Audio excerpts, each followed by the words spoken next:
परिस्थितीतून वाटचाल करत असताना एकदा तिच्या जीवनामध्ये जीव घेणा प्रसंग सुद्धा की एका सामान्य स्त्रीने तिला फसवून नेली, तरी तिच्या बरोबर गेली महाराज खातं काढायला, बँकेचं खातं काढायला गेली आणि फसली तरी तिने त्या बाईने वाचून आणून तिला सोडली, म्हणून ती पुन्हा गावापर्यंत पोहोचली, घरापर्यंत येऊ शकली.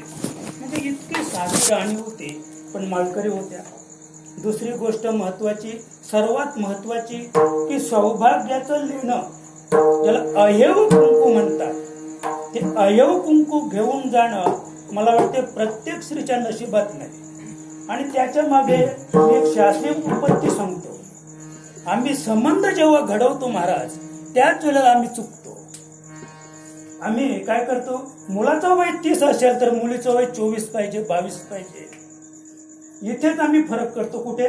विवाहाच्याच वेळेला आम्ही 7 ते 8 वर्षाचा फरक पाहतो, त्याच्या पुढे काही तर 10-12 वर्षाचा फरक सुद्धा आहे. स्त्री आणि पुरुष यांच्यामध्ये 12 वर्षाचा फरक पडल्यानंतर दोघांची मर्यादा सारखी आहे. वयाची मर्यादा, अल्पायुष्य मानव देह शतगणिले ते पुढे बाला तो पिढा रोग क्षय काय भजनाशी उरले ते पायगा. स्त्रीचं आणि पुरुषाचं वय तर सारखंच आहे. मग मी नेहमी सांगतो की पुरुष अधिक का मरतात, त्याचं कारण त्याचं विवाहामध्ये वय जास्त होतं. वय जास्त असल्यामुळं पुरुष जास्त मरतात, स्त्रिया कमी मरतात. पण इथे नेमकं उलट आहे महाराज, इथे नेमकं उलट आहे. आमच्या देवकीबाई या सौभाग्याचं लेणं, ज्याला अहेव कुंकू म्हणतात, ते कुंकू घेऊन गेलेले आहेत. आणि हे बहुतेक बऱ्याच स्त्रियांच्या नशिबी हे सौभाग्य नाही आहे बरं का. आणि ते घेऊन गेलेले आहे, हे सर्वात महत्वाचं. त्यांच्या पश्चात त्यांचे जे पती आहेत बबनरामा सुतार, त्याचप्रमाणे त्यांची 3 मुलं आहेत. मोठा गजानन सुतार, भास्कर सुतार आणि भाऊ सुतार, अशी 3 अपत्य त्यांचे आहेत. आणि त्याचप्रमाणे या संपूर्ण सुतार कुटुंबावर त्यांच्या जाण्याने जे एक दुःखद अवकला पसरलेली आहे बरं का. आणि आजची 12वी रात्र आहे, उद्या त्यांच्या उत्तर कार्य आहे. एकदा उत्तर कार्य संपलं की आतापर्यंत ती कुठे होती, प्रेत योनीमध्ये होती. एकदा उत्तर कार्य झालं की ती प्रेत योनी सोडून कुठे जाईल, एक आर्यमा नावाची देवता आहे महाराज, आर्यमा नावाची एक देवता आहे. आता ती त्या लोकात जाणार आहे. उद्या इथलं कार्य तिथं संपलं की ती तिथे जाईल. आणि जेव्हा आम्ही वर्ष श्राद्ध करतो किंवा काही अहेवनवमी करतात किंवा काही पुण्यतिथी करतात, त्यावेळेला आपण त्या गेलेल्या व्यक्तीच्या नावाने जो घास या ठिकाणी काढतो, तो घास कावळ्याला तो महाराज तो अधिकार कुणाला दिलाय? कावळ्याला अधिकार दिलेले आहे. सगळ्यांचेच घास कावळे तात्काळ येऊन खातात असं नाही महाराज. फार अवस्था कठीण आहे, फार अवस्था कठीण आहे. अजून समाज सुधारायला फार वेळ आहे. आम्ही पाहतो काही ठिकाणी मासे, काही ठिकाणी दारू उडवली जाते, दारू महाराज, तेव्हा कावळा शिरतो. आणि हे सुद्धा त्रिवार सत्य आहे, हे सुद्धा त्रिवार सत्य आहे की दारू उडवल्यानंतर कावळा शिरतो, हेही खरं आहे. आणि वाळलेले मासे शिजवून त्या पात्रावर ठेवल्यानंतर सुद्धा मासा शिवतो, हेही त्रिवार सत्य आहे.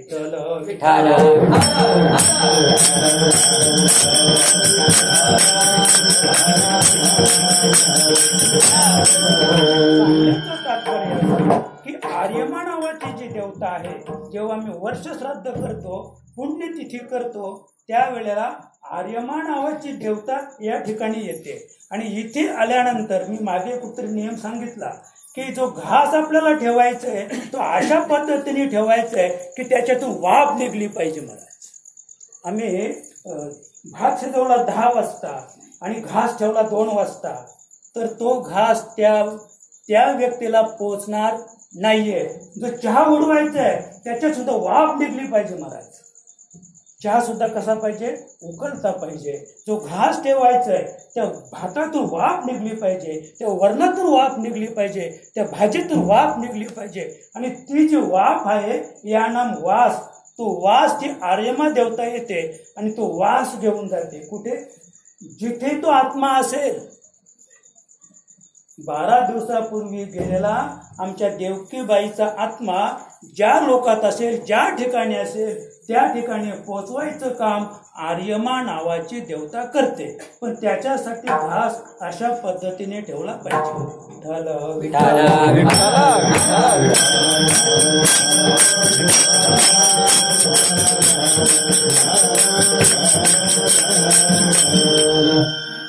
आता आपल्याला अगदी अभंगकडे वळण्यापूर्वी एक आजातवाद आणि विवर्तवाद इथून सुरुवात करायची आपल्याला. मग आपल्या लक्षात येईल की रजत सुक्तिक न्याय, रजत सुक्तिक न्याय, रजत सुक्तिक न्याय त्याचा विचार करण्यापूर्वी तुकोबांचं एक आपण अभंगातून आपण जाऊया. न झाला प्रपंच आहे परब्रह्म, न झाला प्रपंच आहे परब्रह्म, न झाला प्रपंच आहे परब्रह्म,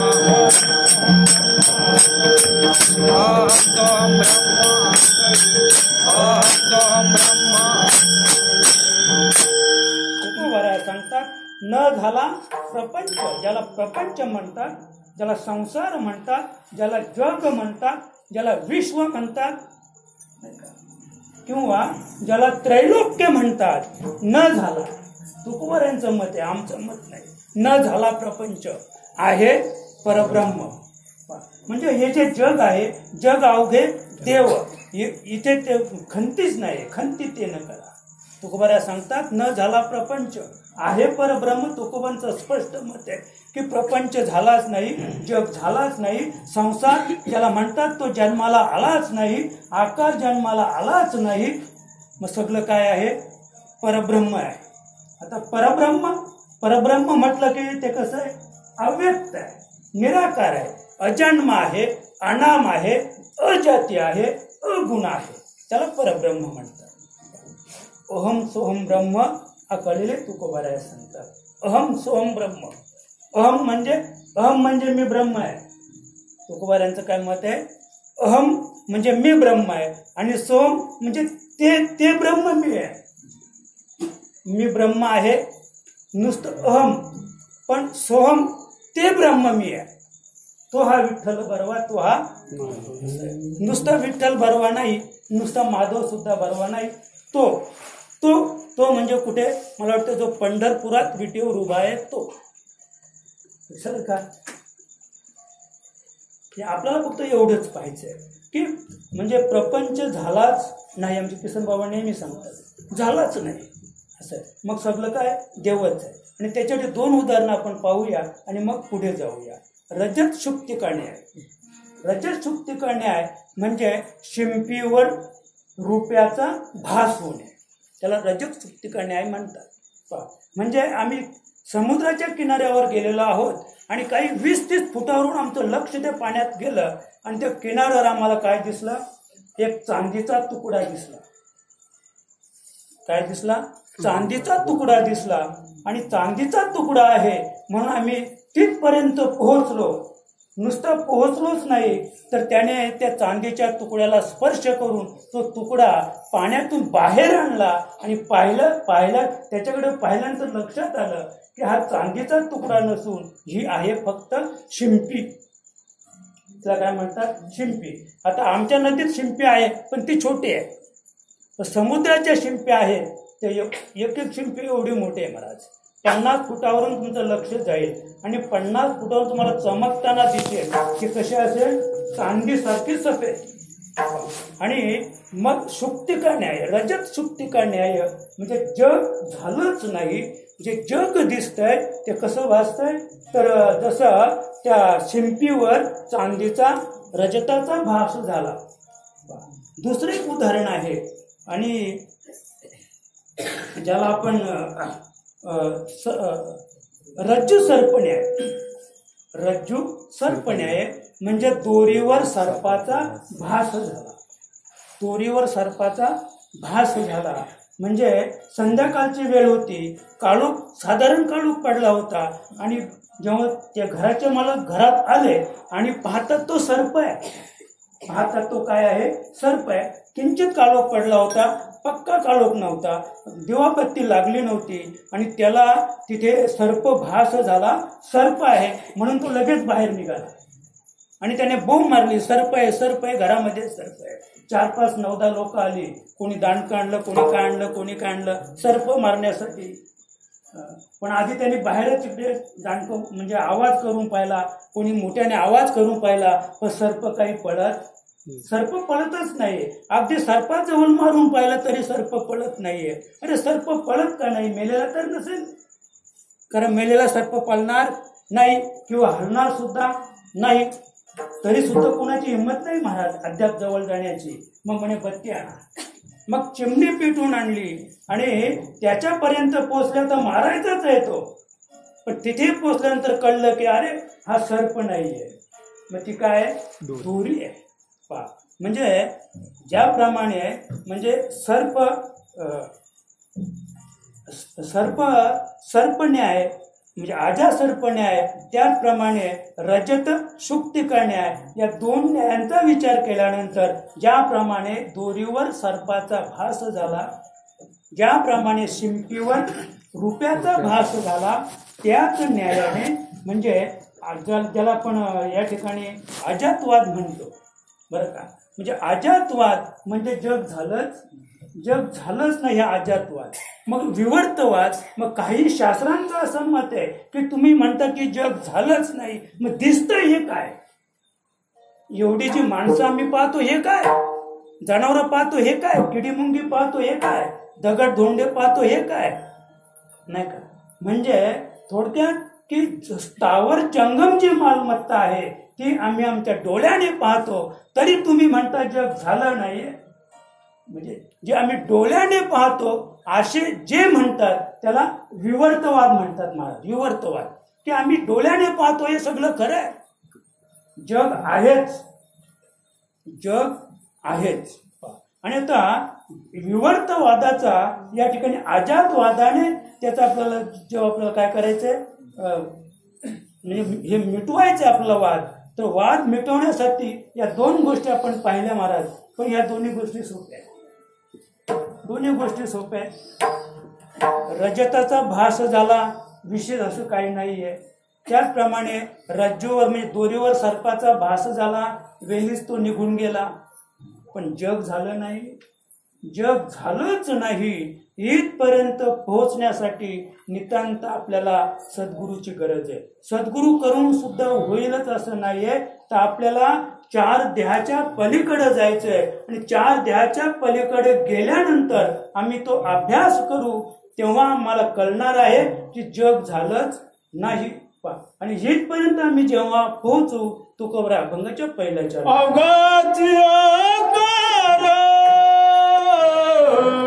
ग्रासेल कार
काळाची व्यापकता सांगतात की अवघाची शब्द जो आहे बरं का, अवघाची शब्द इतका व्यापक आहे की तो गगनाहून वाढ. थोडक्यात सांगायचं एवढा व्यापक म्हणजे तुकोबराय अभंगात काळाची व्यापकता सांगतात. थोडक्यात की या काळाच्या तावडीतून त्रैलोक्यातील कोणताही आकार सुटलेला नाही, कोणताही आकार सुटलेला नाही महाराज. आणि नेमकी ज्याला अविद्या मायेचा पगडा एवढा जीवावर बसलेला आहे की काळ आम्हाला अद्याप दिसलेला सुद्धा नाही, काळ आम्हाला दिसला सुद्धा नाही बरं का. आम्ही जर विचार केला, आता आमच्या देवकीबाई गेल्या, देवकीबाई हे लोकातून म्हणजे त्यांचा आकार काय झालेला आहे, त्या आकाराने शिल्लक नाही. पण आम्ही म्हणतो त्यांच्या पाठीमाग आमचे बबन बाबा सुद्धा गेलेलेच आहेत. अवघाचे आकार म्हणजे त्यांना सुद्धा काळाने ग्रासलेले आहेत. त्यांच्या शरीराकडे पहा, त्यांच्या दातांकडे पहा, त्यांच्या डोळ्यांकडे पहा, त्यांच्या एकंदरीत शरीराकडे पाहिल्यानंतर तुमच्या लक्षात येईल की त्यांना सुद्धा काळाने ग्रासलेलं आहे.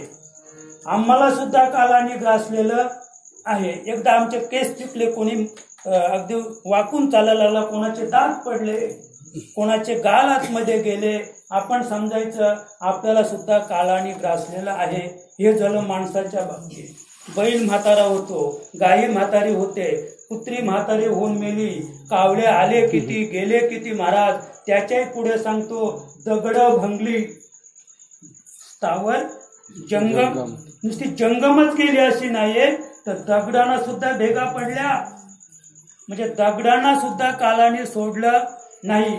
त्याच्या पुढे सांगतो काही हे झाड फार जुनं आहे. कशावरून सांगितलं तुम्ही?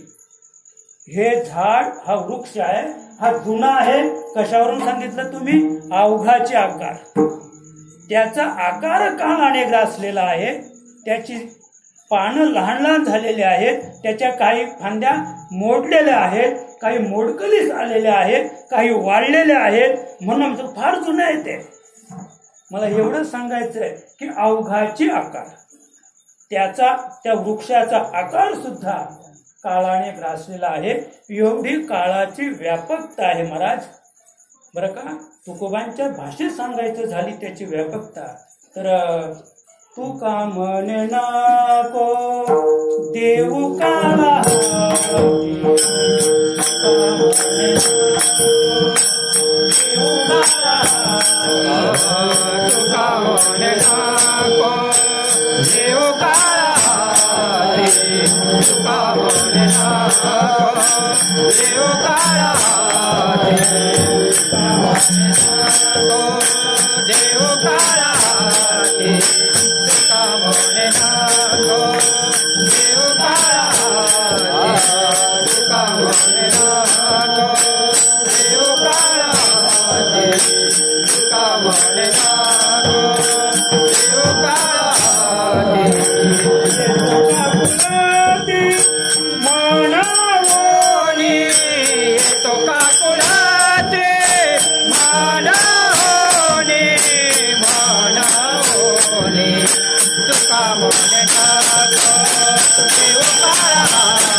काळाची व्यापकता इतकी गंभीर आहे महाराज. तुका म्हणे नको देऊ काळाची. तुकोबराया विनंती करतात भगवंताला, देवा एवढंच कर फक्त, नको देऊ मला कुणाकडं, काळाची देऊ नका. तुका म्हणे नको देऊ काळाची, येतो काकुळती म्हणवणी. तुकोबराया सांगतात की देवा मी तुला काकुळतीला येतो, शरण येतो, विनंती करतो देवा, फक्त मला काळाच्या हातात देऊ नको. एवढी काळाची व्यापकता आहे महाराज बरं का. एवढी काळाची व्यापकता आहे. अगदी तुकोबांच्याच भाषेत पाहूया. नको नको म्हणा म्हणतो माया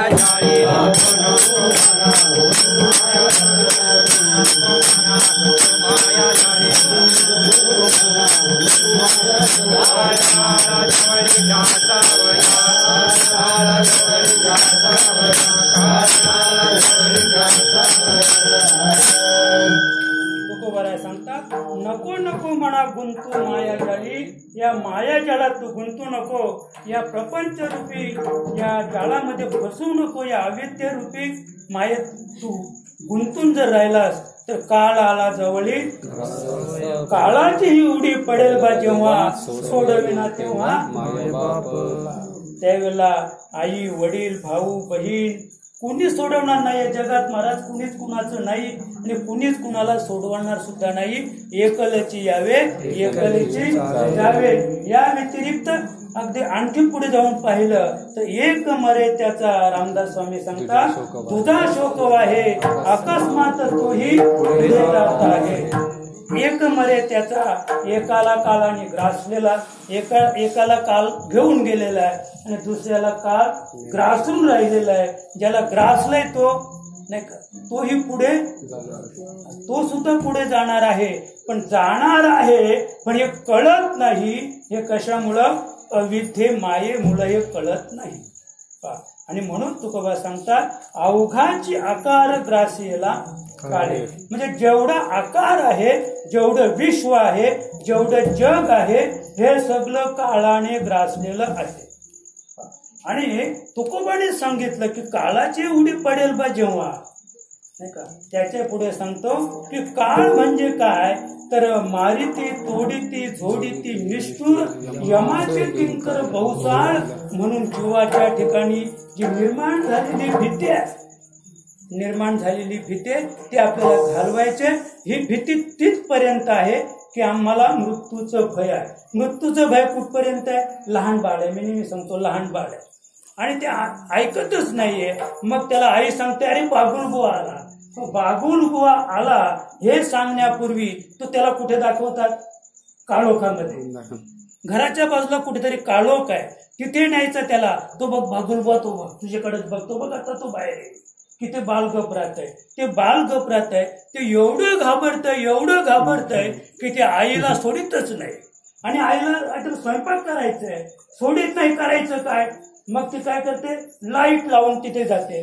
अरे गेला तो बागुलबुवा. काय झाला? बागुलबुवा गेला तर लाईट देऊन दाखवली त्या कोपऱ्यामध्ये. आता बागुलबुवा तिथे आहे का? नाही. पण हे त्या बाळाला केव्हा कळलं? जेव्हा लाईट लावली, प्रकाश त्या ठिकाणी नेला, तेव्हा समजलं की त्या काळोखात जो बागुलबुवा होता तो आता काय झालेले पळाला, निघून गेला. म्हणजे बाळ कसं झालं? निशंक झालं. त्याच्या मनातील भीती गेली. आणि तीच भीती आम्ही जरी महाराज 80 वर्षाचा मी झालो म्हातारा, तरी अद्याप मृत्यूची भीती गेली, मृत्यूची भीती गेली नाहीये. तुको सांगतात, काल आला खाऊ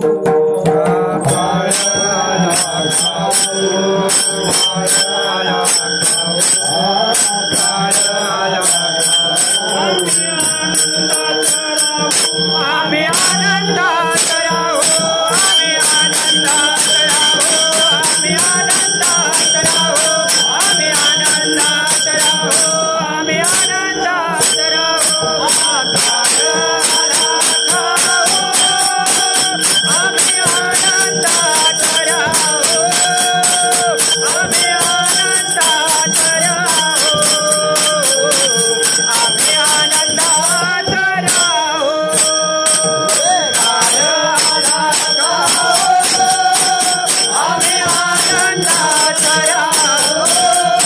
आम्ही आनंदात राहू, आम्ही आनंदात राहू, आम्ही आनंदात राहू. काळ आला खाऊ आम्ही आनंदात राहू. तुकोबराय सांगतात, याचा अर्थ असा आहे की तुकोबरायाने जाणलं. मला हे आजच्या अभंगातून एवढंच सांगायचंय की ज्याला काळ म्हणतात, काळाने संपूर्ण जग ग्रासलेलं आहे. पण काळ म्हणजे नेमकं काय तुकोबरायाने जाणलं. जेव्हा बाबाजी चैतन्य स्वामींची भेट झाली, मग तुकोबरायाने न्यायला जो आला होता महाराज, तो सुद्धा कोण होता?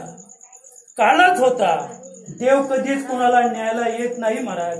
आणि देव न्यायला आला तर त्याला देव सुद्धा म्हणता येणार. लोक देवाला घाबरतात, लोक देवाला घाबरतात. म्हणे नको देवाचा कोप होईल. मी सांगतो देव कधीच कोपत नाही. आता मी 3 दिवस त्र्यंबकला होतो. त्या भटजीने इतकी सुंदर माहिती दिली, पण केव्हा दिली? 20,000 रुपये त्या पूजेचे, म्हणजे नारायण नागबली नावाची पूजा संपल्यानंतर, म्हणजे पाणी सोडलं, पूजा संपली, तेव्हा माहिती दिली महाराज की पितर कधी वंशावर कधीच कोपत नाही म्हणे. लक्षात का? पण पितराचा कोप झाला म्हणून आम्ही 20,000 तिथे घालवले आणि नारायण नागबली त्या ठिकाणी 3 दिवस ती पूजा चालली. आणि शेवटच्या दिवशी आज त्यांनी सांगितलं की पितर त्याला म्हणतात की तो कधीच नातवावर, मुलावर, पंतूवर कधीच कोपत नाही, त्याला पितर म्हणतात. आणि आम्ही आता तिथे गेलो, ती शांती कोणाची केली? पितराची शांती केली. पण हे सांगितलं केव्हा? लक्षात आलं का? असं आहे. म्हणजे आम्ही देवाला घाबरतो, आम्ही देवाला घाबरतो. मला हे सांगायचंय, काल आला खाऊ तुकोबारायांच्या आकाराचा ग्रास करण्यासाठी जो काळ आला तो विष्णू रूपाने होता महाराज. तो काळ कसा होता? विष्णू रूपाने होता.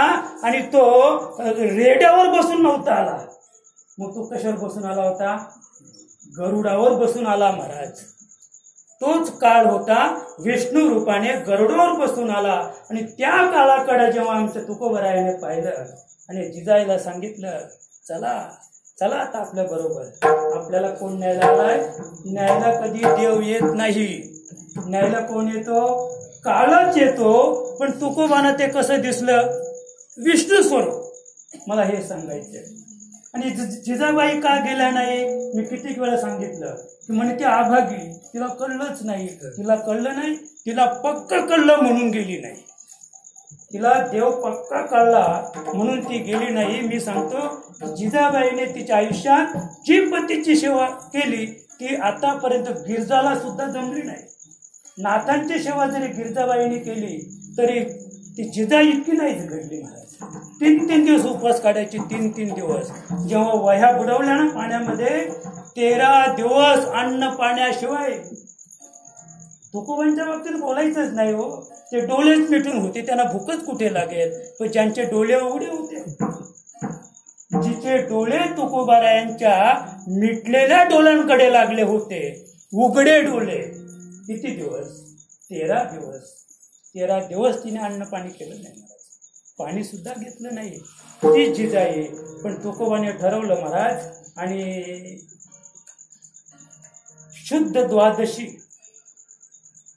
माघ शुद्ध द्वादशी, आणि त्या दिवशी फाल्गुन शुद्ध द्वादशीला तिला पूर्ण बोध केला.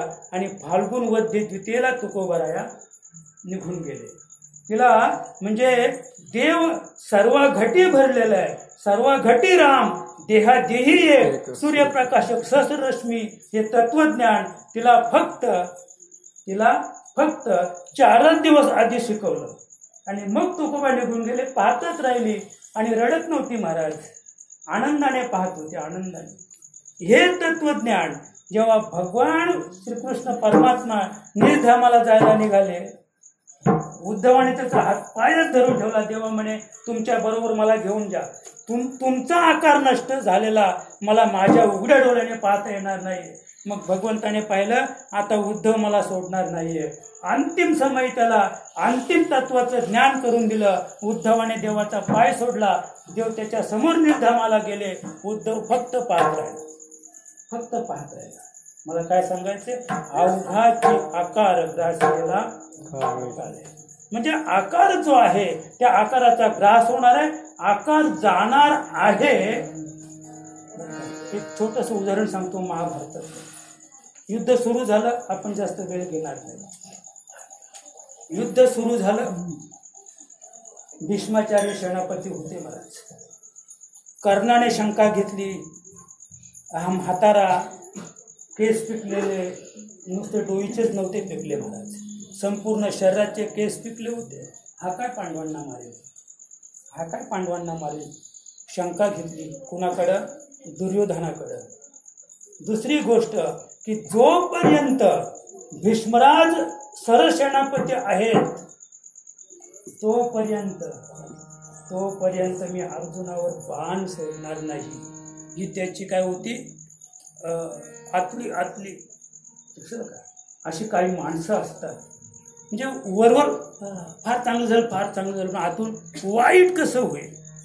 म्हणजे भीष्माचार्य सरसेनापती आहेत आणि न जाणो मी बाण अर्जुनावर सोडला आणि अर्जुन मेला, तर त्याचं श्रेय कुणाला? सरसेनापतीला. श्रेय कुणाला? सरसेनापतीला, नाही. आता आपण पाहतो, आता यान सोडलं होतं, पण त्याचं श्रेय कुणाला? पंतप्रधानांना. श्रेय कुणाला होतं? उगीच नव्हता गेला महाराज तिथे. एवढं सगळं जागेवर ठेवून तिथे जाऊन त्याने त्या शास्त्रज्ञाची अगदी पाठ थोपटली आणि रडला तो शास्त्रज्ञ. तो शास्त्रज्ञ सुद्धा रडला. मला काय सांगायचंय की श्रेय भीष्माचार्यांना मिळू नाहीये, म्हणून त्याने काय केलं? दुर्योधनाचे कान फुकले आणि त्यांना पुढे शरपंजरी भीष्मराज गेल्यानंतर पुढे सांगतो मी, आश्वस्थाम्याकडे ते पद आलं. कोणाकडं? आश्वस्थाम्याकडे ते पद आलं. आणि आश्वस्थाम्याकडे पद आल्यानंतर अवघाचे आकार ग्रासेला काळे, एवढा विषय आपला. आश्वस्थाम्याकडे पद आल्यानंतर त्याने पाहिलं आता हैगई करायचीच नाही, अगदी ब्रह्मास्त्र सोडलं महाराज. काय केलं? ब्रह्मास्त्र सोडलं. पण ब्रह्मास्त्र सोडण्यापूर्वी त्याने हा विचार केला नाहीये की अर्जुनाचं अधिष्ठान काय. भगवान अर्जुनाच्या रथावर सारथ्य करत होतं, हे ते भगवान म्हणजे भगवंत हे अर्जुनाचं अधिष्ठान होतं. हे न कळल्यामुळं त्याने ब्रह्मास्त्र सोडलं. ब्रह्मास्त्र सोडल्याबरोबर अर्जुन रथासहित घोड्यांसहित जळला. त्याचे घोडे तेव्हा जळले होते महाराज. अर्जुनाचे घोडे, रथ आणि अर्जुन अवघाची आकार ग्रासेला काळे. त्याचा ग्रास कालाने तेव्हाच केला जेव्हा ब्रह्मास्त्र सोडलं आणि युद्ध संपलं. आणि अर्जुनाचा रथ तुम्ही म्हणाल मग तेव्हाच तर सगळं ग्रास केला होता.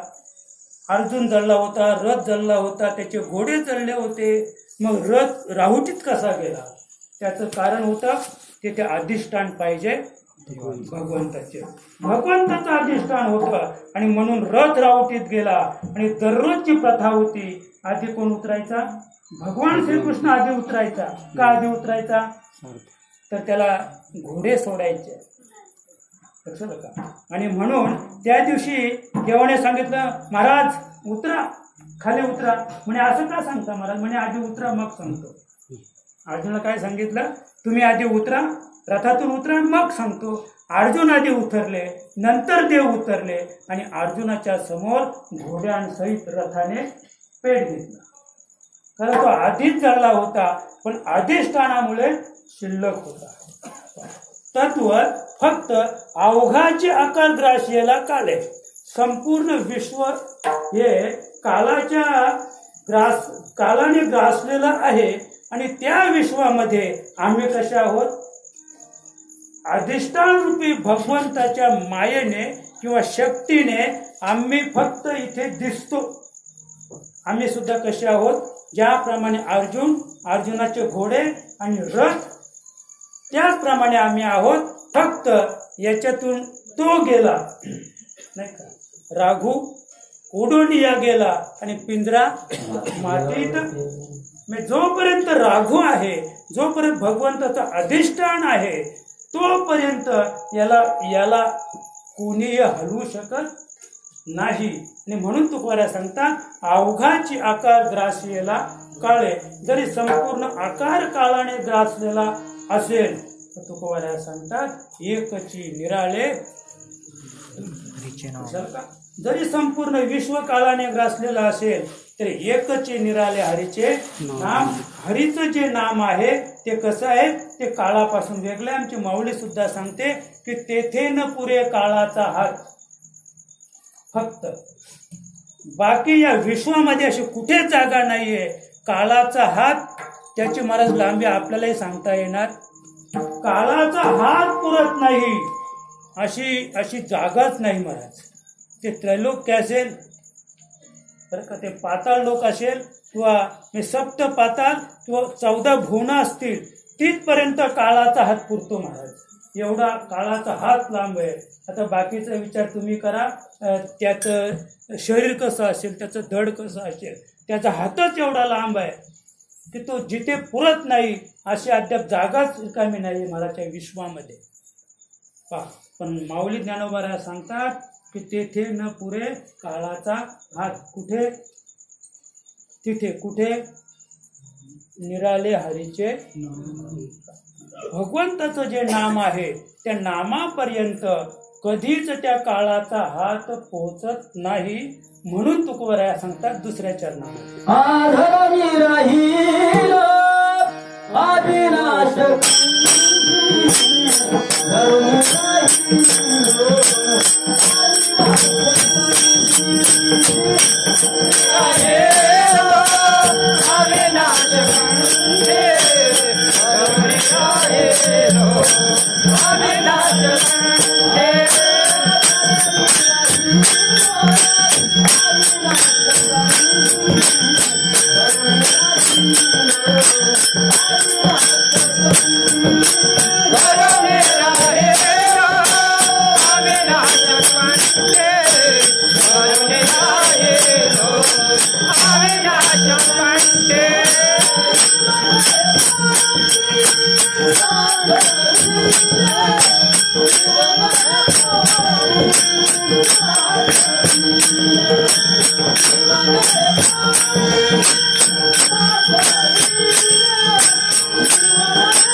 निराले हरीचे नाम तुकोबाराया सांगतात की विश्वामध्ये फक्त हरीचं जे नाम आहे, जे अनाम शक्ती आहे, ती निराली आहे, वेगळी आहे. याची अनुभूती मला आली आणि म्हणून धरोनी राहिलो अविनाश. तुकोबाराया सांगतात की म्हणून असं जे अविनाश आहे, ज्याचा कधीच नाश नाहीये, जगाचा नाश आहे, जगाचा नाश आहे, ज्याचा कधीच नाश नाही, अशी अविनाश जी वस्तू आहे ती नाम आहे, हरीचं नाम आहे. आणि म्हणून तुकोबाराया सांगतात धरोनी राहिलो अविनाश कंठी. काय सांगतात की असं जे अविनाश नाम आहे ते मी माझ्या कंठात धरून ठेवलं आहे आणि कंठात धरल्यामुळं जीवन हे पोटी साठवलं. हा या ठिकाणी जर आपण विचार केला महाराज बरं का, अविनाश शब्दाचा विचार केला तर अविनाश जोडी संतापायी भाव, कैवल्याचा ठाव सकलही. अविनाश जोडी, अविनाश अविनाश, ज्याचा कधीच नाश होत नाही, अशा ठिकाणी आपण जर जोडलं तर काय होईल? कैवल्याचा ठाव सकलही. कैवल्य मुक्ती जिला म्हणतात ते तुम्हाला सकलही ठाव, तुम्ही जिकडे पाहाल तिकडे तुम्हाला कैवल्य दिसेल महाराज. काय दुसरं काहीच दिसणार नाहीये बरं का. म्हणजे हे केव्हा कळेल? अविनाश जे नाम आहे त्या नामाची व्याप्ती आपल्याला जेव्हा कळेल तेव्हा आपल्या लक्षात येईल. अविनाश करी आपुलिया लावी म्हणा पिशे गोविंदाचे, अविनाश करी आपुलिया ऐसे. कोण? अविनाश करी आपुलिया ऐसे. अविनाश म्हणजे नाम. मला हे सांगायचंय की नामामध्ये अशी शक्ती आहे, करी आपुलिया लावी म्हणा पिशे गोविंदाचं वेड लावण्याचं काम कोण करत असेल ती अशी एकच शक्ती जगामध्ये, तिला अविनाश नाम म्हणतात. ते नाम आपण आपल्या कंठात घेतलं, कंठी धरिला कृष्णमणी अवघा जनी संपूर्ण विश्व प्रकाश रूप आहे. म्हणजे थोडक्यात की संपूर्ण विश्व हे ज्ञानमय आहे. त्याच्या पुढे जाऊन पाहूया, संपूर्ण विश्व ज्ञानमय आहे म्हणजे संपूर्ण विश्व परब्रह्ममय आहे. अज्ञान शिल्लकच नाहीये, अंधकार शिल्लकच नाहीये, पण कंठी धरिला कृष्णमणी. कृष्णमणी म्हणजे नाम. आपल्या कंठात त्याचा आपण उच्चार केला, कंठात अविनाशी शक्ती आपण धरली तर जीवन हे पोटी साठवले. तुकोबारा सांगतात की निश्चित आपल्या पोटामध्ये जीवन साठवलं जाईल. आता जीवन म्हणजे काय हाही मोठा प्रश्न आहे. महाराज मलाही अद्याप कळलं नाही ते जीवनात जीवन शब्दाचा अर्थ अद्याप मलाही उमगलेला नाही. कारण जीवन म्हणजे पाणी, जीवन म्हणजे जीव, जीवन म्हणजे जगणं. नेमकं जीवन म्हणजे काय बरं का, अद्याप त्याच्यातलं सत्य मला सुद्धा उमगलं नाही. पण जीवन हे पोटी साठविले, जीवन पोटी साठवलं. मी थोडक्यात सांगू इच्छितो की आपल्याला निष्काम निराला गोपी लावेला चाळा. तर मागे मी भेद सांगितला की व्यभिचारी भक्ती आणि अव्यभिचारी भक्ती. व्यभिचारी भक्ती तिला म्हणतात की सोमवार, मंगळवार, बुधवार, गुरुवार, शुक्रवार, शनिवार, रविवार. मी सगळ्या देवांची नावं सांगत नाही, पण जो प्रत्येक वाराला वेगळा उपवास करतो, वेगळ्या देवतेचं भजन करतो, वेगळ्या देवताची उपासना करतो, तो व्यभिचारी भक्त. त्याला व्यभिचारी भक्ती म्हणतात. आणि अव्यभिचारी भक्ती तिला म्हणतात की एक धरिला चित्ती तो हा रखुमाईचा पती. निष्काम निराला म्हणजे कामना रहित जो आहे, जो कामना रहित आहे, ज्याची काही इच्छाच शिल्लक ज्याची राहिली नाही, असा जो आहे तो फक्त एकाचंच भजन करतो. आणि ज्यांच्या ठिकाणी कामना शिल्लक आहे, सकाम भक्त जो आहे तो सोमवारी मंगळवारी नाहीच, नावं सांगतच नाही देवतांची, आपला वेळ निघून जाईल नाही का. म्हणजे अनेक देवतांची, अगदी इंद्रापासून 33 कोटी देवतांची जो भक्ती करतो तो व्यभिचारी भक्त आहे. तो कधीच तिथपर्यंत पोचू शकत नाही. चंद्र सूर्य सोमाय म्हणून अनेकही संप्रदाय माते नेनते समवाये. चंद्र सूर्य सोमाय म्हणून यजिती गीतेमध्ये आणि भगवंत अर्जुनाला सांगतात. आणि ओवी प्रबंधाने माऊली ज्ञानोबा सांगतात अनेक हे संप्रदाय या विश्वामध्ये अनेक संप्रदाय आहेत, पण माझ्या माहितीप्रमाणे फक्त 12.5 आहेत. आता तर महाराज नावावर संप्रदाय, हजारो संप्रदाय सध्या विश्वामध्ये आहेत. नावावर संप्रदाय चालला, नावावर पक्ष चालला. येस काँग्रेस, आय काँग्रेस नाही का.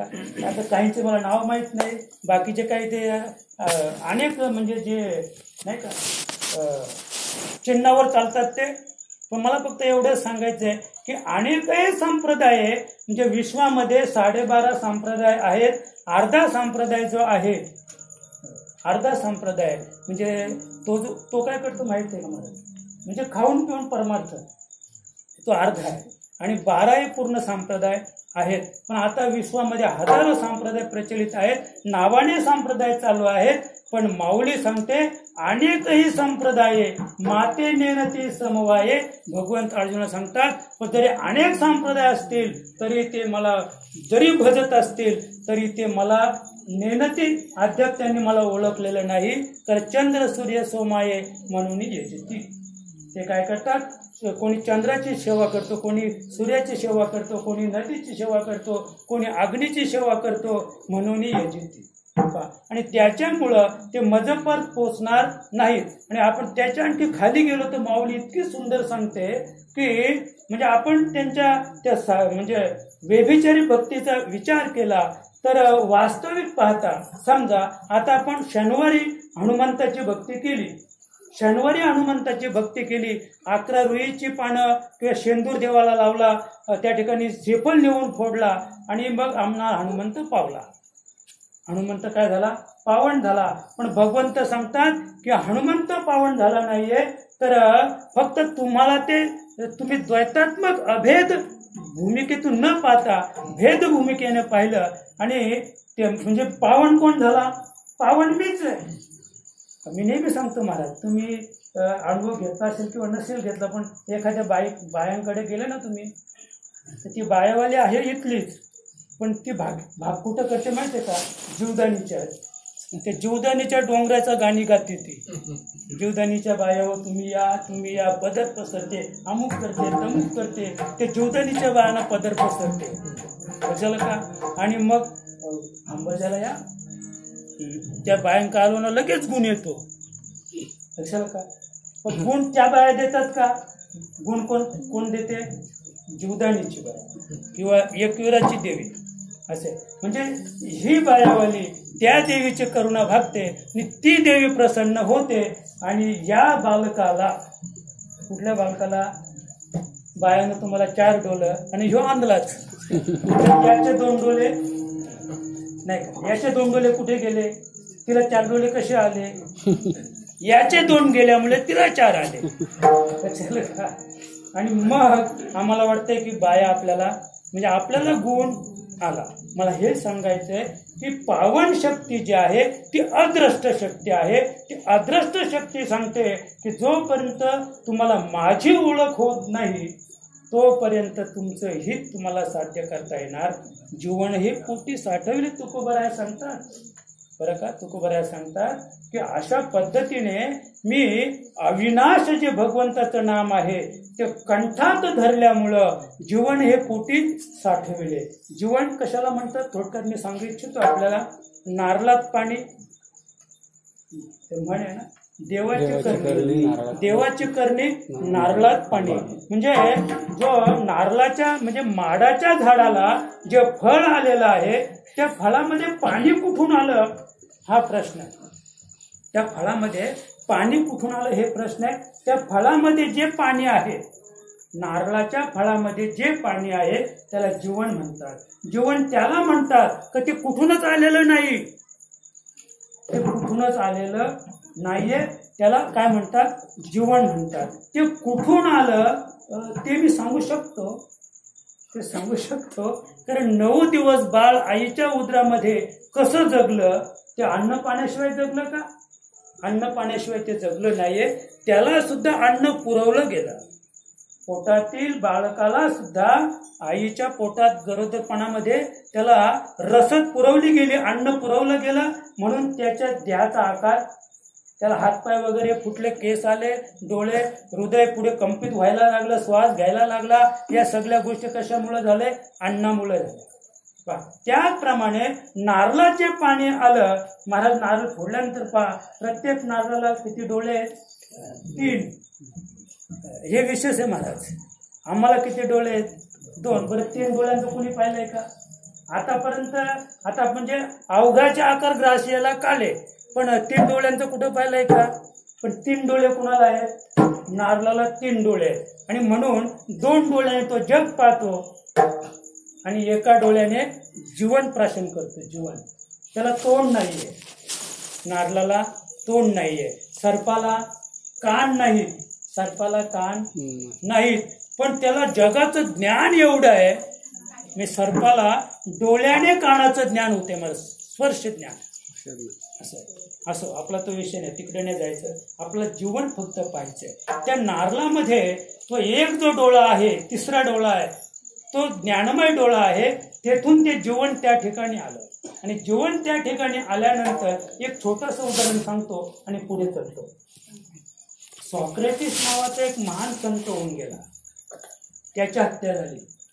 सॉक्रेटिस नावाचा एक महान संत होऊन गेला, त्याची हत्या झाली. पण त्याची जेव्हा हत्या झाली तेव्हा तो हसत होता.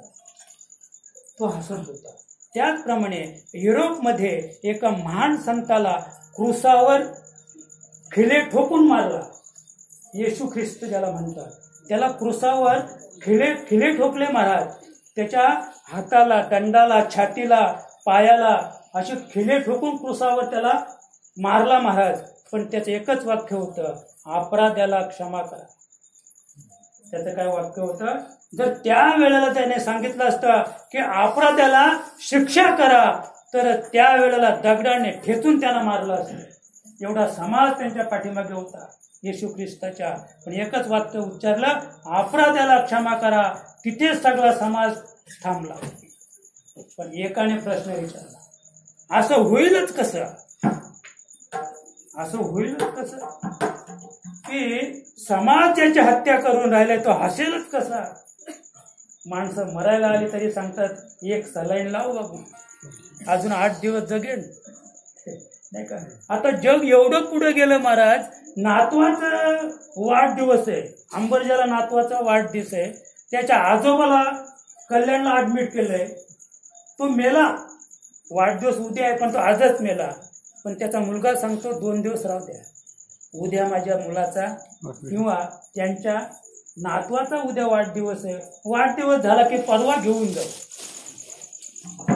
जग किती पुढे गेले. अहो 3 दिवस मेलेली माणसं तिथे ठेवायची, आपलं कार्य बाकीचं उरकून घ्यायचं आणि मग त्या प्रेताला आणायचं. इथपर्यंत समाज गेलेला आहे. आपला विषय आहे सॉक्रेटिस हसत होता हत्या करताना, हे आम्हाला मान्य नाही. आणि येशू ख्रिस्ताला स्थूलावर दिल्यानंतर, त्याला म्हणजे ठिले ठोकल्यानंतर तो अपराध्याला क्षमा करा असं म्हणेल, हे आम्हाला मान्य नाही. मग त्याने सांगितलं 2 नारळ आणले. आता आपल्या जीवनाचं पाहिजे बरं का. 2 नारळ आणले आणि 2 नारळ आणल्यानंतर जीवनाचा ओळावा ज्याच्यामध्ये आहे त्याने सांगितलं नारळ फोडा, हा नारळ फोडा. आणि हा नारळ असा फोडा की त्यातलं खोबरं जे आहे ते चिन्ह भिन्न होता कामा नाही. त्याने नारळ फोडला. नारळ फोडल्याबरोबर त्याच्यात जे पाणी होतं, जीवन होतं, ते अस्ताव्यस्त उडलं आणि आतला खोबरा सुद्धा कसा झाला, अस्ताव्यस्त झाला. दुसरा जो नारळ होता तो नारळ सुक्का नारळ होता. महाराज मला एवढं सांगायचंय, जीवन त्याला म्हणतात, जीवन त्याला म्हणतात की सुक्या नारळामध्ये ते पाणी नव्हतं, सुक्या नारळात ते पाणी नव्हतं. मग ते पाणी होतं कुठं, आधी होतच, कारण पाण्याशिवाय नारळाची वाढ होत नाही. म्हणून कदाचित एखादी स्त्री पतीशिवाय माहेरी राहिली असेल तर तिला काय देतात, नारळाचं पाणी देतात. नारळाचं पाणी दिल्यानंतर आतील गर्भाची वाढ होते. नारळामध्ये पाणी नसेल तर नारळाची वाढच होणार नाहीये. त्याची वाढ तर पूर्ण झालेली आहे, पण आता त्याच्यात पाणी नाहीये. तो हलवून पाहतो, पाणी नाहीये, फोड म्हणे, फोडलं, काय झालं, तो गोटाच निघाला, पण आतमध्ये जीवन नव्हतं. पण तो जो गोटा होता तेच त्याचं जीवन होतं. मला काय सांगायचंय, तेच त्याचं जीवन होतं. कुठल्याही प्रकारच्या वेदना त्या गोट्याला झाल्या, कुठल्याच वेदना नाहीत त्याला. वरची ती म्हणजे हे फोडल्याबरोबर तो मोकळा झाला. त्याचप्रमाणे त्या माणसाने सांगितलं, जी गोट्याची अवस्था आहे तशी अवस्था सॉक्रेटिसची, तीच अवस्था येशू ख्रिस्ताची. म्हणजे जीवन हे पोटी साठविले, त्यांच्या पोटामध्ये ती जीवन साठवलं होतं. म्हणजे साठवलं म्हणजे ते आकाराला राहिलं नाही. आता त्या गोट्यामध्ये जीवन होतं म्हणून त्याची वाढ झाली. पण जेव्हा तो नारळ फोडला तेव्हा त्याच्यात ते जीवन होतं का, नव्हतं. मग ते नव्हतं का, पण ते काय झालं होतं, सामावलं. म्हणजे काय झालं, त्या खोबऱ्यामध्ये ते विलीन झालं. आणि त्या खोबऱ्यात विलीन झाल्यामुळं त्याच्या ठिकाणी कोणत्याही प्रकारच्या वेदना शिल्लक राहिल्या नाहीत. ते जाऊ अथवा राहो, आम्ही परब्रह्मची आहो, ही त्यांच्या ठिकाणी धारणा होती. आणि म्हणून हे दोन्ही महान संत म्हणजे क्रुसावर दिला तरी अपराधाला क्षमा करा आणि हत्या केली तरी हसत राहिला. त्याचं हे कारण आहे. काय झालं, जीवन जे आहे ते पोटी त्यांनी साठवलं होतं. तुकोबांचं सुंदर प्रमाणे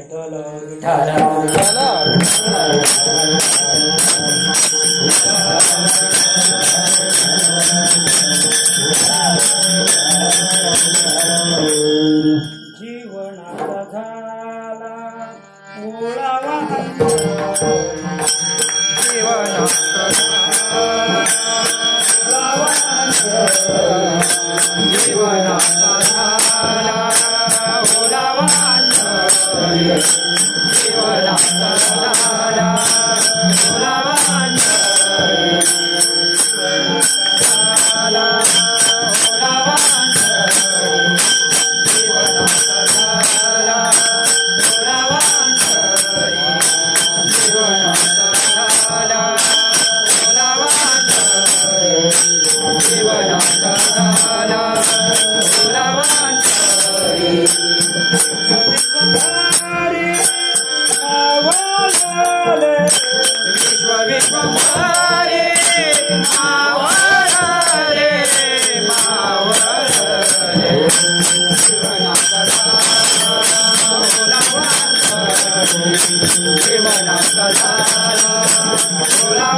हाही पुरावा तुकोबाऱ्यांचा. जीवनाचा झाला ओळावा अंतरी, विश्व विश्वंभरी मावळले. श्रेष्ठ पुरावा आहे महाराज तुकोबाऱ्यांचा. जीवनाचा झाला ओळावा अंतरी, म्हणजे जीवनाचा ओळावा आमच्या अंतरामध्ये झाला आणि आमच्या अंतरात जीवनाचा ओळावा झाल्यामुळं विश्वंभरी मावळले. विश्व ज्याला म्हणतात, जग ज्याला म्हणतात, लोक ज्याला म्हणतात, त्रैलोक्य ज्याला म्हणतात, हे पृथ्वी सहित विश्वंभरी मावळले. विश्वंभर जो आहे म्हणजे विश्वामध्ये उरून जो शिल्लक आहे त्याच्यामध्ये हे जग मावळून गेलं.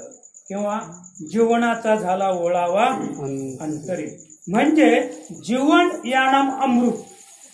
जीवन यानाम अमृत. अमृत कोणी पाहिले का महाराज आतापर्यंत? पण आम्ही सांगतो, स्वर्गामध्ये अमृताचे डोह आहेत, स्वर्गामध्ये अमृताच्या नद्या आहेत, डोह आहेत, अगदी भरलेले आहेत अमृताचे, बरं का. आणि ते जे अमृत आहे त्या अमृताचं तळ आमच्या देहामध्ये महाराज. पण त्याच्यासाठी कुंडलिनी नावाची जी शक्ती आहे ती बेंबीच्या इथे वेटोलं घालून राहिलेले. योग्य नाम तुम्हाला प्राप्त झालं तर एका नामाच्या उच्चाराबरोबर तृण अग्नी मेले, समरस झाले, तैसे नामे केले जपता हरी. मी केव्हा केव्हा सांगतो की अद्याप साधकाची भ्रांती फिटलेली नाहीये. काही लोक विचारतात की कुंडलिनी कशी जागी होते. अरे कुंडलिनी जागी झाली म्हणून तुझं अष्टसात्विक भाव तुझ्या ठिकाणी निर्माण झाले. नामाने कुंडलीना धक्का दिला की कुंडलिनी जागी होते. कुंडलिनी जागी झाली की या देहावर अष्टसात्विक भाव निर्माण होतात आणि ती कुंडलिनी शक्ती एका सूक्ष्म दरवाजातून वर येते आणि वर आल्यानंतर इकडे वर एक अमृताचं तळ आहे. त्या तळ्याला ती तळ असं आहे महाराज, ते तळ असं आहे की ज्याप्रमाणे भगवान महाविष्णूने एकदा नारदाला म्हणजे सांगितलं होतं, नारदाला असं वाटत होतं की या विश्वामध्ये मीच एक भक्त आहे, देवाची भक्ती करणारा मीच आहे. असे बरेच भक्त आहेत हो जे संन्यासी, त्यांना कामच काय, संन्यासाला काय काम आहे? शेती लावायचे, म्हशी बोलून आणायचे, दूध काढायचे, काय करायचे का? काहीच करायचं नाही. ज्यांना काहीच करायचं नाही त्यांनी म्हणूच नाही की मी हे करतो, मी हे करतो. म्हणजे ही भ्रांती त्या ठिकाणी नारदाला होती की मी भगवंताची सेवा, भगवंताची भक्ती करतो आणि त्रैलोक्यात मीच एक कोण आहे? भक्त आहे. आणि भगवंताने महाराज त्याला थोडंसं काम दिलं. काय केलं? एक कढई दिली, कढईमध्ये असं तेल भरलं की किंचित हल्लं तरी थेंब बाहेर पडेल. आणि थेंब बाहेर पडला तर त्याच्या मागे पुढे दोन कोण होते? तलवारी घेऊन, नंगी तलवार घेऊन दोन पार्षद होते त्याच्या मागे पुढे, नारदाच्या पाठीमागे आणि पुढे. की एक थेंब जरी तेलाचा गळला कढईतून तरी लगेच काय करायचं? याला तलवारीने मारायचं. महाराज एक प्रदक्षिणा घातली पृथ्वीला, पण यशस्वी झाली. प्रदक्षिणा यशस्वी झाली, तलवारीवाल्यांना काही संधी मिळाली नाही, एक तेलाचा बुंद सुद्धा गळला नाही. आणि फार हसत हसत खुशीत नारद मुनी आले आणि तिथे ठेवलं. एकही बुंद गळला. पण देवाने विचारलं माझं नाव किती वेळा घेतलं? म्हणे एकदाही नाही. म्हणजे तुम्ही अयशस्वी आहात. मला काय सांगायचंय? तसं आम्ही जे काही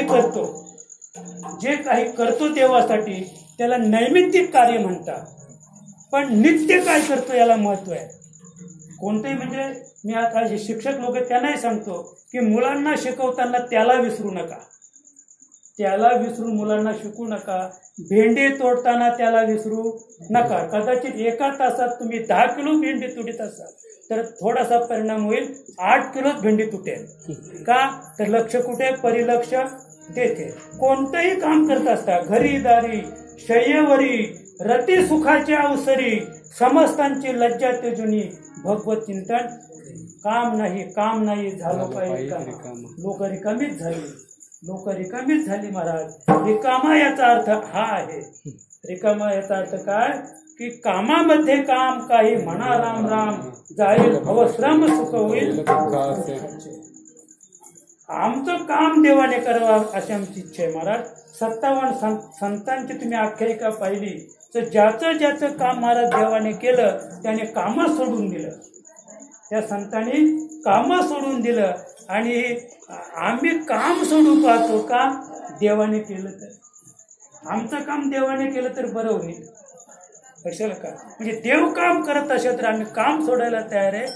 देवाला काम करावं लागलं म्हणून संतांनी कामं सोडली की आमचं काम देवाला करावं लागू नये. अनेक संतांची उदाहरणं जाऊ द्या. आपल्याला तो विषय पाहायचा नाहीये. आपला विषय जीवनाचा झाला ओळावा अंतरी विश्वंभरी मावळले. आणि हा जो जीवनाचा ओळावा आहे त्या ओळाव्याचाच विचार करू. आणि तुकोबरा या 3ऱ्या चरणात सांगतो शरीर संपत्ती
शरीर संपत्ती मृगजल भान. सुंदर तुकवाऱ्या सांगतात की ज्याच्यासाठी आम्ही रात्रंदिवस काबाड कष्ट करतो, ज्या शरीराला आम्ही सजवतो, ज्याचं वजन वाढण्यासाठी आम्ही काय करतो, काय म्हणतात ते व्यायामाचा, जिम लावतो, जिमला जातो. त्याच्या पुढे सांगतो काही ते टॅटू काढणारे ते गोळ्या खातात महाराज, बरं का. पण सगळं काही करा. मी जवानांना सुद्धा विनंती करीन की त्या गोळ्या खाऊन बॉडी बिल्डर बनू नका. मी तुम्हाला अटॅक येण्याची शक्यता आहे. गोळ्या खाऊन ज्याने बॉडी बनवली त्याला अटॅक येऊन मृत्यूची शक्यता आहे. म्हणून जिमला जा, वजन वाढवा, बॉडी वाढवा. पण एक लक्षात ठेवा, शरीर संपत्ती मृगजल भान.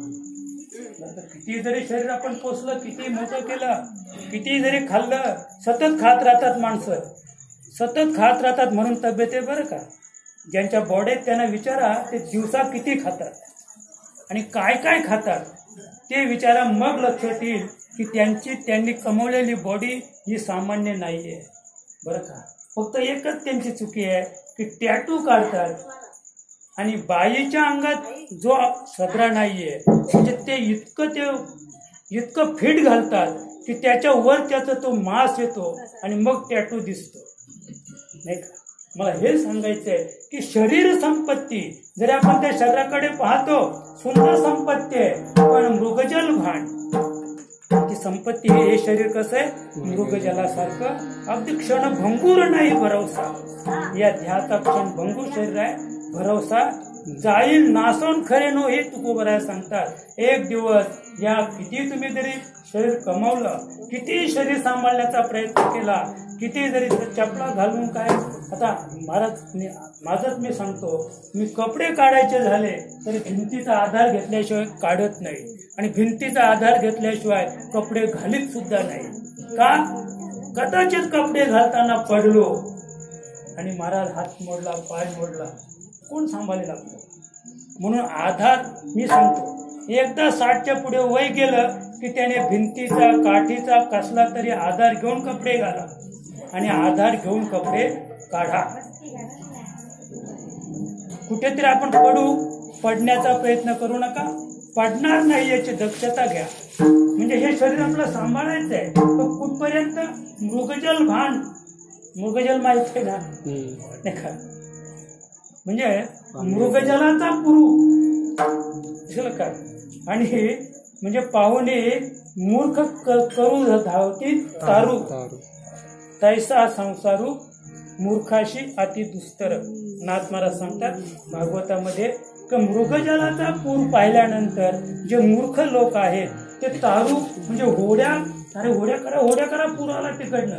आता जरी मासवण्याकडून महापूर जरी आला कसला मृगजलाचा, तरी रोडवर सुद्धा पाणी दिसणार, म्हणजे पाण्याचा ओलावा नाही, पाणी दिसेल. मी नेहमी सांगतो की तुम्ही जर आता वैशाख महिन्यात जर गाडीत बसून जरी गेले तर 4 व्हीलरच्या पुढे रोडवर तुम्हाला 30 फुटापर्यंत पाणीच पाणी दिसेल. तो रोड बुडलेला असेल आणि त्या ड्रायव्हरला सुद्धा कधी ती शंका येते, अरे एवढं पाणी कसं पुढं? तर तो जसा पुढे जाईल पाणी तसं सरकत जात आहे आणि सडक कुठेच भिजलेली नाही.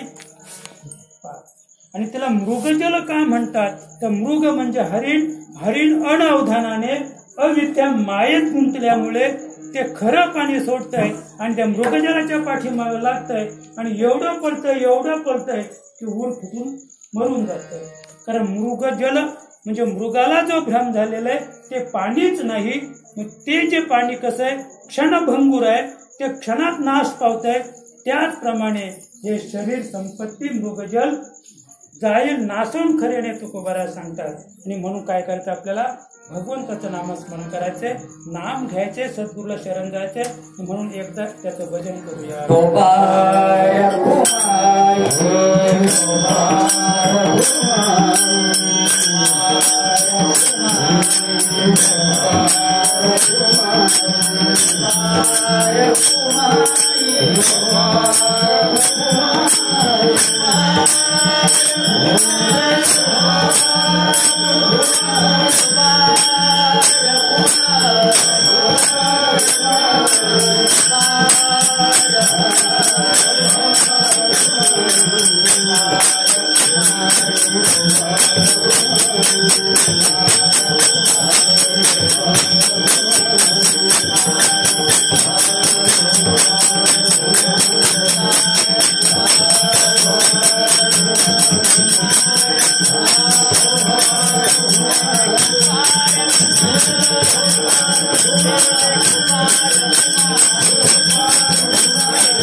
आणि याला देवे वीट मज तुकोबरा शेवटच्या चरणात सांगतात.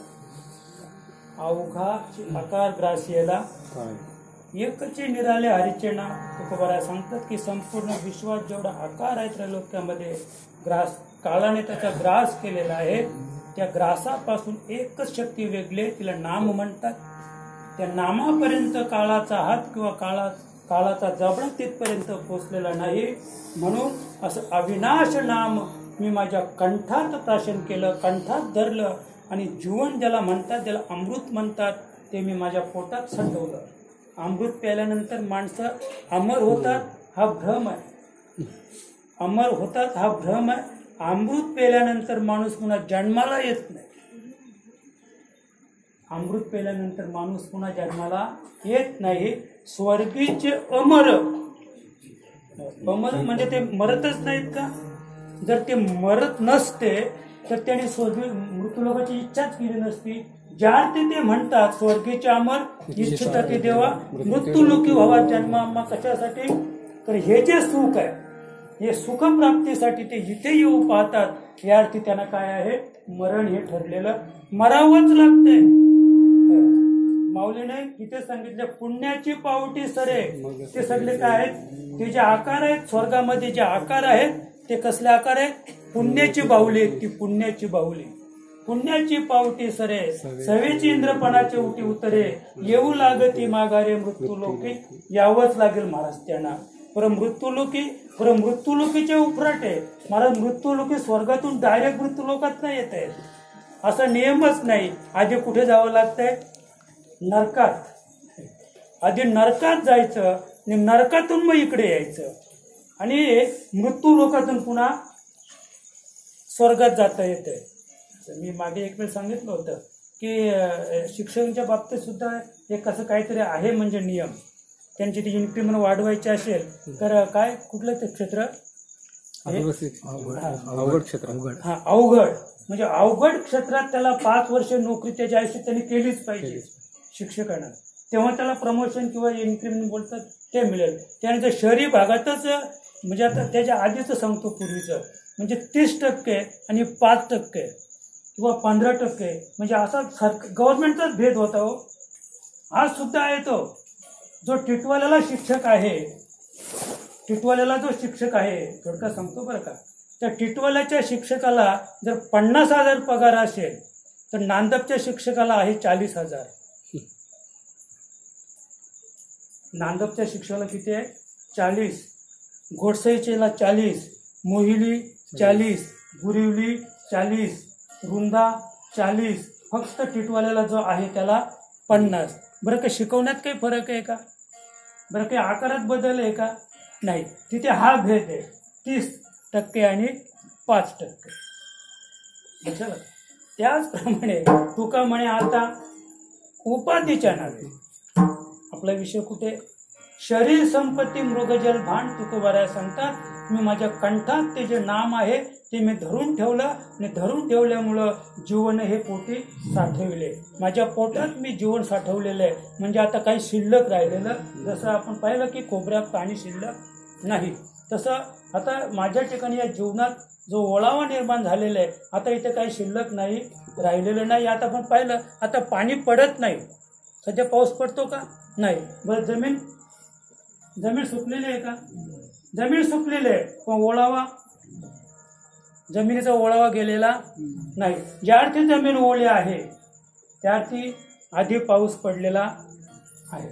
असं तेव्हा म्हणजे असं हे तत्व तुकोबारांच्या जीवनात उतरलं, जीवनी उतरलं आणि जीवनी उतरल्यामुळं त्याने सांगितलं की शरीर संपत्ती मृगजल हे सगळं मृगजलाचं जे भान आहे क्षणभंगूर मृगजल आहे, खोटं आहे, मिथ्या आहे. त्याचप्रमाणे हे नासून गेल्याशिवाय राहणार नाही. म्हणून तुका म्हणे आता उपाधीच्या नावे.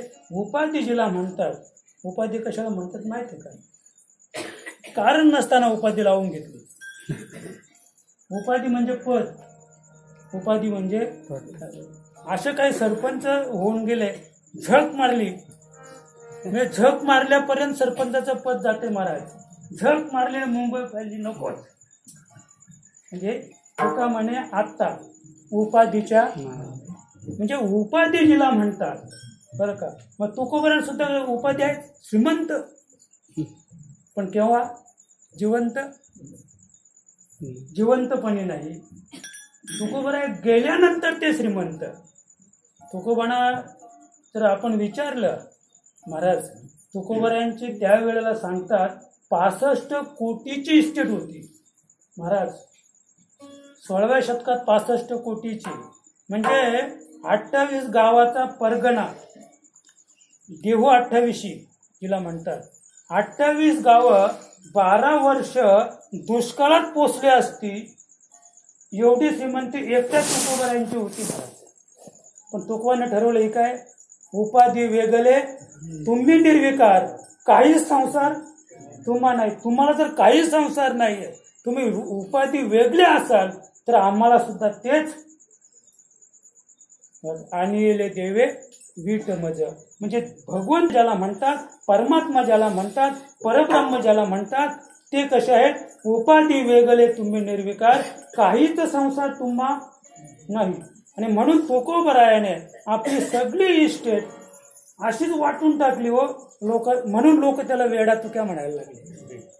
धंदा करायचे, उधार द्यायचे माल, पण यादी नव्हती महाराज, नावं लिहून घेत नव्हते.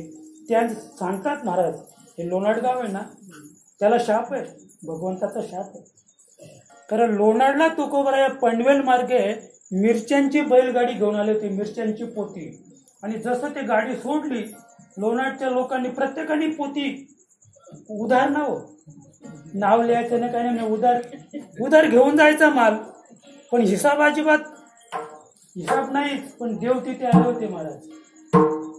देव स्वतः तिथे रस्सी घेऊन आले होते. म्हणे खरं बोला, जे प्रत्येक दारात किती पोते आणली तू, एक पोत पैसा काढ, नाहीतर तुझ्या दारात फास घेईन. कुणासाठी, उपाधीच्या नावे. लक्षाला का, आणिले देवे वीट मज, ज्याला उपाधीचा वीट आला आणि त्याने सगळी इस्टेट अशीच वाटून टाकली महाराज. आणि त्या लोणाड गावच्या त्यावेळेला शाप दिलेले देवाने कधी उद्धार होणार नाही का, तर माझ्या भक्ताला फसवलं. त्याच्या पुढे सांगतो की देवाला तिथे जाऊन वसुली करावी तुकोबारायण. म्हणून तुकोबाने मग सगळं सोडून दिलं महाराज. झालं का, तुका म्हणे आता उपाधीच्या नावे आणीला देवे वीट मज, आता मलाच वीट आला. कुणी आणला, देवाने आणला का, तर उपाधी वेगळे तुम्ही निर्विकार, काहीच संसार तुम्हा नाही. आता संसार म्हणजे उपाधी आणि उपाधी म्हणजे संसार असं त्याचा अर्थ नाही बरं का. उपाधी वेगळी, संसार वेगळा. म्हणजे संसाराच्या नावे घालून या शून्य तुकोबारायांचा अभंग आहे. पण नाथांचा एक अभंग आहे, उपाधीच्या नावे घालून या शून्य. नाथांचा एक अभंग आहे, उपाधीच्या नावे घालून या शून्य. मला वाटतं संसाराच्या नावावर शून्य घालण्यापेक्षा उपाधीच्या नावावर घातला तर लवकर सुटेल माणूस. कारण सध्या जो बाजार चाललेला आहे तो कसला आहे, उपाधीचा बाजार आहे. आणि म्हणून तुकोबारायांना जर आपण विचारलं, तुकोबाराया सांगतात की रिद्धी सिद्धी दाशी कामधेनू घरी. महाराज तुकोबारायांची उपाधी पाहिली ना, रिद्धी सिद्धी दाशी. आपल्याकडे काय, आपल्याकडे काय, पण आता नवीन प्रथा निघले, कुणी कुणालाही शेठ म्हणावं. शेठ ही उपाधी आता इतकी म्हणजे समाजात प्रचलित झालेले की कुणी कुणालाही शेठ म्हणावं. आणि शेठ म्हटल्यानंतर शेठ पण जरा त्यालाही वाटतंय का मी शेठच आहे, त्यालाही वाटते मी शेठच आहे. तुकोबारायांना विचारा, रिद्धी सिद्धी दाशी.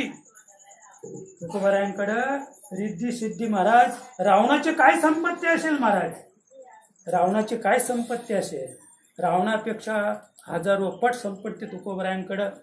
म्हणजे केव्हा होती, उपाधी वेगळे झाल्यानंतरच सांगतो महाराज. ती उपाधी सगळी टाकून दिली, देवाला सांगितलं अरे मला वीट आला, देवा नकोच. त्याला श्रीमंती म्हणतात ना, श्रीमंती ती नकोच.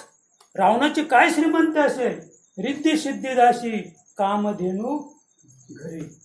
महाराज ज्याच्या दारात कामधेनू आहे, तुम्ही सांगा त्याला काय गुण आहे. पण परी नाही भाकरी भक्षावळा, भुके मेले हो. बायको अन्न न करता मेली, मुलं मेली, भाऊ गेला, भावजाई गेली, अन्न अन्न करता मेली, परी नाही भाकरी भक्षावया, खायला नाही मिळलं तुकोबरायाना, निंबाऱ्याच्या पाल्याचे लाडू खाल्ले महाराज तुकोबरायाने, पण तुका म्हणे आता उपाधी नको, नाही उपाधीच प्राप्त करायच्या असेल तर रिद्धी सिद्धीदाशी काम धेनू घरी. काय कमी होतं तुकोबरायाना, परी नाही भाकरी भक्षावया, नाही भाकरी मिळली तर निंबाऱ्याचा पाला खाल्ला महाराज, पण उपाधी लावून घेतली नाही. त्याच्या पुढे पुसाल तरी आम्हा, लोकांना माहित होतं तुकोबाला घरातून काढून टाकलं, तुकोबाच्या घराचं दिवालं निघालं, पण तुकोबा सांगतात पुसाल तरी आम्हा वैकुंठीचा वास, परी नाही राहावयास ठाव कोठे. तुम्हाला शंका येईल, वैकुंठीचा वास, तुम्ही वैकुंठात राहता? हो हो, आम्ही वैकुंठात राहतो. तुम्हाला शंका येईल, परी नाही राहावयास ठाव कोठे, तुम्हाला गरज नाही, तुम्ही वैकुंठात? हो म्हणे, आम्ही वैकुंठाचा वास, आम्ही वैकुंठातच वास करतो, पण उपाधी वेगळे. तुका म्हणे आता उपाधीच्या नावे आम्ही उपाधी सोडून दिलेली आहे, उपाधी नको म्हणून आम्ही काय करतो, निंबाऱ्याचे लाडू खातो, भाकरी नाही मिळाले तरी चालेल, पण रिद्धी सिद्धीला शरण येणार नाही, कामधेनूच्या पाया पडणार नाही, नाही का. नाहीतर सोन्याच्या ताटात चांदीच्या भाकरी आल्या असत्या महाराज, कन्यांच्या भाकरी, चांदीच्या भाकरी सोन्याच्या ताटात तुकोबरायाला मिळल्या असत्या. काय कमी होतं, काय उणे आम्हा विठ्ठलाच्या पायी, विठ्ठलाच्या पायी आम्हाला काय कमी होतं, पण आणि येले दिवे विठ मज ज्ञानेश्वर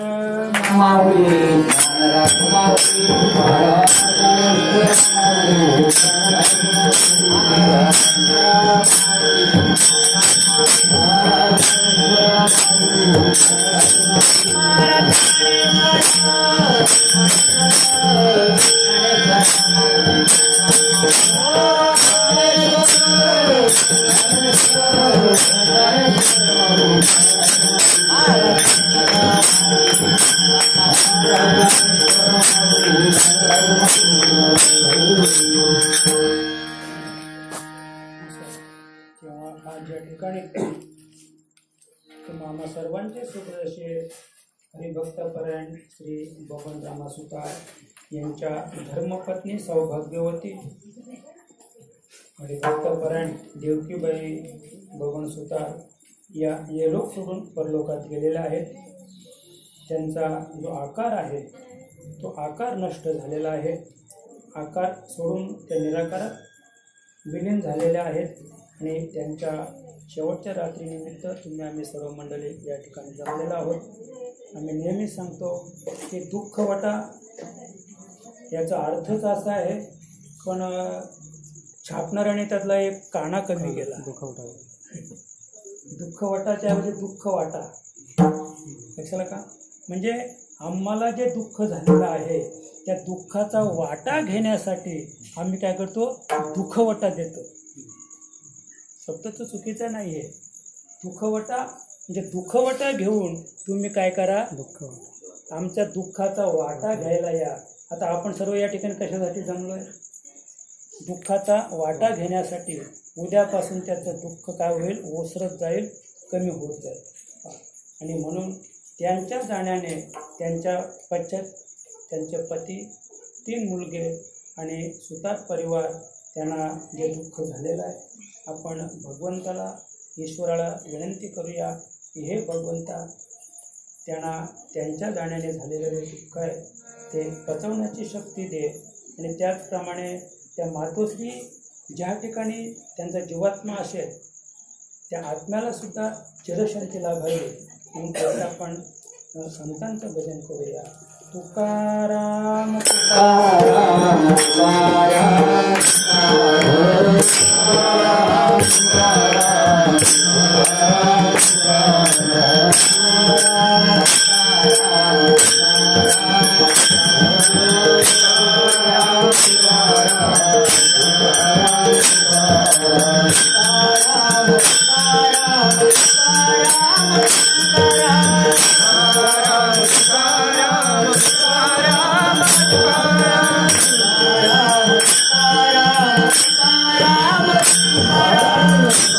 Ram